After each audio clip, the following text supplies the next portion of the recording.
Hey everyone, I hope you are having a good week. It feels kind of sorta like spring in St. Louis. I know it's not yet, it's not time to plant things, but I really want to. It's been a long winter in the Midwest for sure, and we still have a couple more weeks to go, but hopefully we are getting out of it soon. You all put excellent efforts into your work from last week. Many of you are showing great improvements. A few of you are still really struggling with not just responding to the prompts with your own voice, but actually integrating and synthesizing course material. I know that we've been hammering this over the head.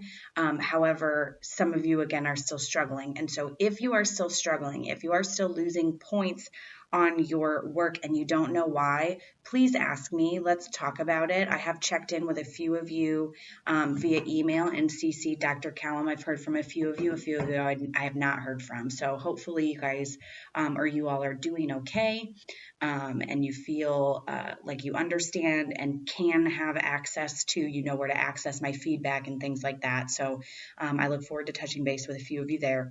If you are still having trouble with making connections, or it's really hard for you to integrate the course material into what you're writing, I highly recommend that you interact with the ASU Writing Center. This will definitely be a skill that needs to be honed in and will really impact your success in grad school, particularly as you get in the higher level classes. And a lot of your points are big research papers. Those will require a master level skill of writing, but also that integrating course material using parenthetical citations and an APA 7 reference page. That is important because we can't just respond to things from our own experience. We can't not cite things if we're talking about things that we did not come up with, not original thoughts. You all did not come up with motivational interviewing. You all did not develop the the model of change. I'm losing my words today, but if you're presenting those ideas, you have to cite them. Furthermore, if you are talking about the effects of microaggressions, populations that MI are appropriate for versus not appropriate for. You have to cite those things, both because you run the risk of plagiarism, but you also run the risk of not supporting the social work profession in your answers, which is a bigger issue. So we had some responses that said that MI would not be good for people who were not willing to change, who were not capable of change, who were not ready to change. And that's just not accurate. I use MI all the time with people who are pre-contemplative. I actually find it most beneficial for folks who are pre-contemplative because older styles of CBT would attempt to challenge somebody's illogical thought processes around their addiction in a more confrontational type way, whereas MI could ask questions about, well, how are you affected by your substance use? How does it make you feel that your family are concerned? Where's your level of concern compared to theirs? And help me understand that thought process.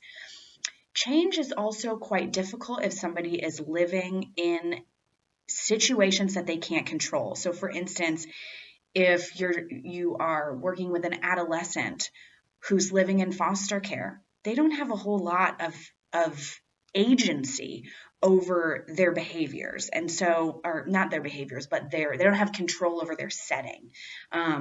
And so if somebody is also suffering from the acute symptoms of trauma, they're very out of control, very triggered, very illogical in their thought processes, that might not be good for them. If somebody is floridly psychotic, they might not be able to follow the logical and linear train of thought.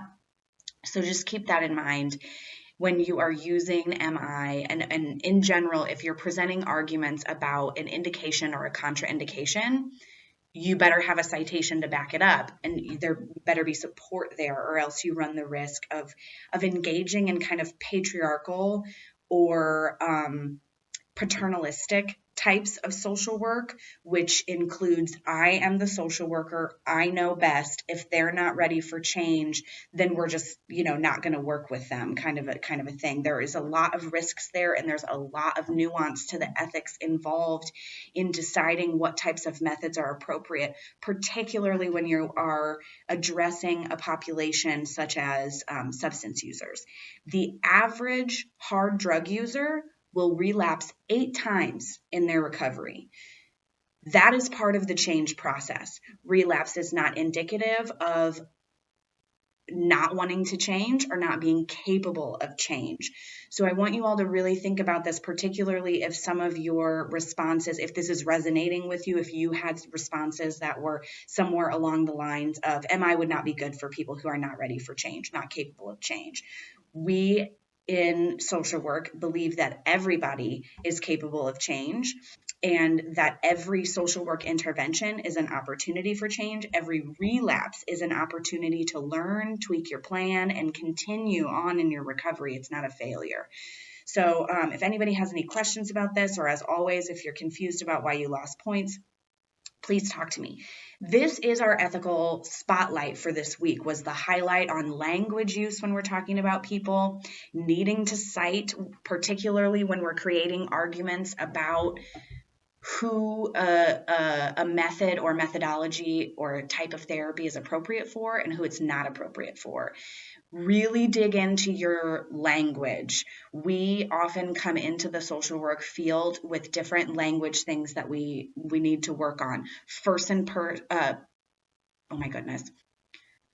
person language is very important. So we do not say that people are bipolar, that someone is their illness, right? We shouldn't even really say that somebody is a diabetic, because that type of an identification defines that person. Whereas if we say that person has bipolar, they're a person first and their condition second, not the other way around. And these types of things are quite important when you're speaking to any population who you may be working with in social work, because folks who have been through trauma, or folks who are already very self-critical because of their own mental health and life experiences, will pick up on every facial expression that you make and every piece of language that you use. An example, something that I have to work on all the time, is gendered language. I say dudes. It was within my culture colloquium to say things like, oh girl, I totally get that, stuff like that.